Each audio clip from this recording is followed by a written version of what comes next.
So I watched the movie, and there's so many questions which came up, and where you ask yourself. And the first question, it's a little philosophical question for you. It's about giving something, like sacrificing something for the higher good, right? Was there a part in your life or a time in your life when you knew you have to give in, you have to sacrifice something to move on? I had the thought that came to mind when you asked me that question maybe isn't as dramatic as maybe you might be asking, but in this kind of balance of being a filmmaker and having a family, normally you basically sacrifice the family to have the film career. So, you go wherever you need to do whatever you need to do, right? It's already 1 in a million that you'll get a chance to do it, right? And in my case, I said, well, I'm not going to sacrifice the family. So the family will stay intact. And if I can make it under those parameters, that I'm home at dinner for the kids, that I can be at their plays, and then that's the right way to do it. And so that means I have to write something that people so badly want to be in. They'll come here and work with a kid and all of those things. And then ultimately that flipped and became a very positive thing for fans and people and artists, that, the voice of somebody who stayed somewhere outside of Hollywood. Absolutely. And you achieved that. Did your goal, I stay with the family, I'm not sacrificed it.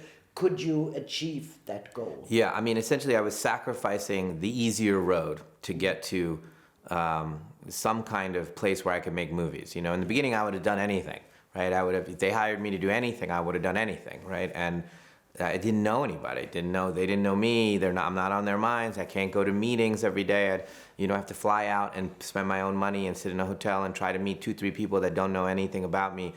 Certainly we're not meeting at restaurants. We're not at the same clubs, and not in the, not happenstance. Oh yeah, have you met Knight? That's not happening. No one's thinking of me about anything. And so there's a sacrifice on that side, that this is going to be a harder road to being a professional filmmaker by choosing the family, choosing the thing that's most important. But then that ended up steadying me, so I have a longer career than others. Which you have. Yes, I know. Which you have. That's the good thing.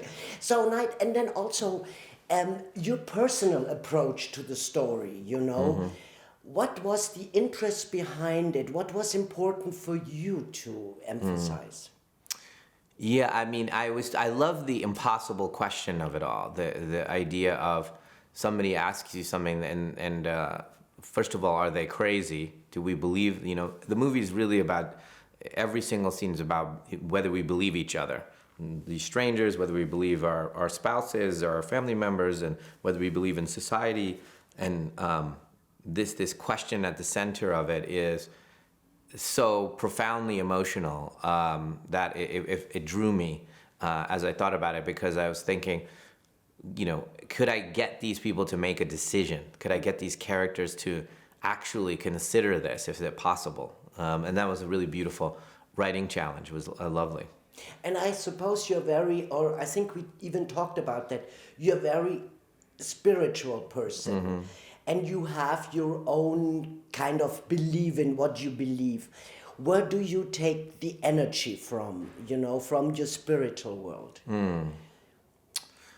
It's funny because, this one has some religious overtones to it, but I'm not very religious. So. Oh, that's something different. Yeah, it's different, right? Yeah. And yet, for me, believing that there's aliens, or believing that there's ghosts, or believing in mythologies like this one, the religion mythology, is just, awakening something that we are a part of something, that we're important, So Unbreakable is similar to this, in that someone taps you and says, you're important. You're a part of something bigger, you're meaningful. And us as viewers watching stories that make us feel like we're powerful and that we have agency, we're more powerful than we believe, it counteracts those moments that we feel negligible and insignificant. And I also like that, to see Dave Bautista in such a role. I never saw, I'm going to talk to him on Sunday, so I was so happy to see him. Was that, did you know from the beginning he's the right one to portray the leader, right? This again goes to kind of the spirituality of it all, because the role was written for a giant who's very vulnerable and complicated and does 30 pages of monologues. Well, who can do that on the planet? Is there anybody that can do that on the planet that's that size and can emote with that delicacy? And then the universe brings you someone, brings you this exact right person at the exact right time in their lives, which feels miraculous to me. It's not like there's a second choice. There is no second choice for the role. There's just Dave Bautista, and he was perfect, And I think the journey that he went on as a human being, similar to Leonard, which is, hey, I feel not up for this task, right? That kind of the beautiful humility that Dave brings and Leonard brings to the things that they're doing. But it's important. They know that the thing that they're pursuing is important. And for him, pursuing the art of acting and being in stories with filmmakers that he respects is what he's holding above everything, including his safety, his economic safety, his perceived safety. He's putting aside all of those things that he became very successful with and saying, I want to actually go with my value system. And so that makes him very vulnerable. And we capture that on film. And, you're seeing, honestly, a person that's growing right in front of you. Absolutely. And I also thought, because I talked to him some years ago also, and he's this gentle giant, Like he told me that sometimes kids or people, when he walks on the street, they would change, the other side, go to the other side because they think he's dangerous, Yeah. But at the end, he knows very well who he is and what he portrays, to the outside world. That's why I love the beginning with the little kid, Because immediately when she gave him the hand and she talked to him, only kids don't have these prejudices. Yes, right? Exactly. We're watching and thinking the worst. You can feel the audience when you're watching that opening scene. They're like, oh no. There's a little girl and this man comes up and says, hey, can I be your friend? And you're like, oh no. Everyone's getting super uncomfortable. And the little girl is, nervous because it goes against everything she's taught, but she's seeing something in this person. She's seeing something she knows, that he's kind and truthful. That's what she's seeing, but yet there's something this man's not telling her, so she's concerned about that, So it's interesting what's happening in that scene. And also, you can very much relate with the movie to our time we are living in at the moment. We have a war in Europe, the climate crisis, we had a pandemic, we still are in, that's not over. Was that also for you, the fact that we live in a very uncertain world, was that important for you to bring the movie now? Yeah, I mean, I think the stories that I'm drawn to is kind of taking something in our real world and then giving it a little bit of a supernatural meaning, and we go, that's true. Like the room sometimes is cold, and I'm saying when you feel something cold, that's when a ghost comes into the room. Like I give something that this is drafty, and you're like, well, that might have been a ghost, And in this case, this story and this book that it came from, we're meeting us where we are and saying, all these things that are happening that we watch, the wars and the climate and the pandemic, it feels like maybe like apocalyptic, like the end of the world. It is. And this is a fictional story that connects with you and that says, what if we're not wrong in this instinct that these things that are happening are very foreboding? Absolutely. And did you think about also because, I think our life changed through the pandemic, and also like we do a lot of virtual interviews now. We don't have to fly to LA for 5 minutes anymore, things like that, which makes complete sense, Do you think that people are open for changes and that humankind will change and sacrifice, maybe instead of flying every 2 weeks somewhere, reducing their, waste and all that stuff? Do you think we are already there? Do you think everybody collectively?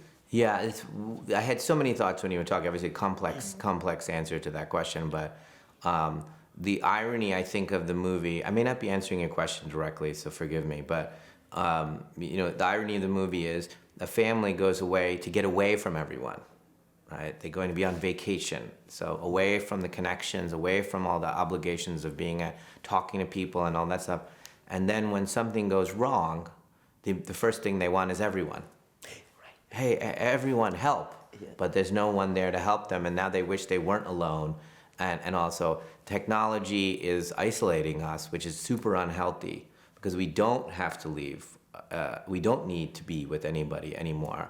And I feel like that's contributing to the decreased mental health of everyone. Partly they don't, the four people that walk in could be insane, and that's what the movie's about, because we're all so unhealthy right now.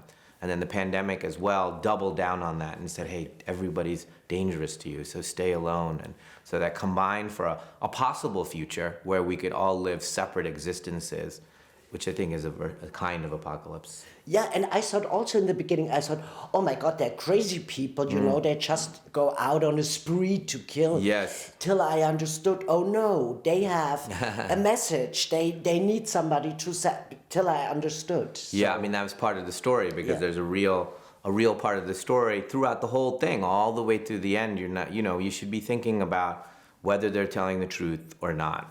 Right. Yeah. Do I believe or not? Do I believe? Exactly, Yeah, yes. yeah. Because it's so easy for people to be thinking the wrong thing. Absolutely. Did you say? Last question. Last question. So, for you, when you bring your baby out to the world, Yeah. your movie, how do you want people to see that movie? Because it is kind of, you know, it drags you down, but at the other side, also hope is there. So, how do you see that? Is it more hope, or is it? Yeah, you know, it's a very, you know, a powerful, hopefully, emotional experience. You should be exhausted at the end. You are. Absolutely exhausted. I want you to be intensely feeling from the minute starts all the way to the end. And it should stay with you, you know, it should, the conversations, what would you do? And the emotions and the deeper connection that we have to each other. Do we have a responsibility to each other or not? I think is the kind of the fumes of it. Absolutely. Thank you so much. Thank you.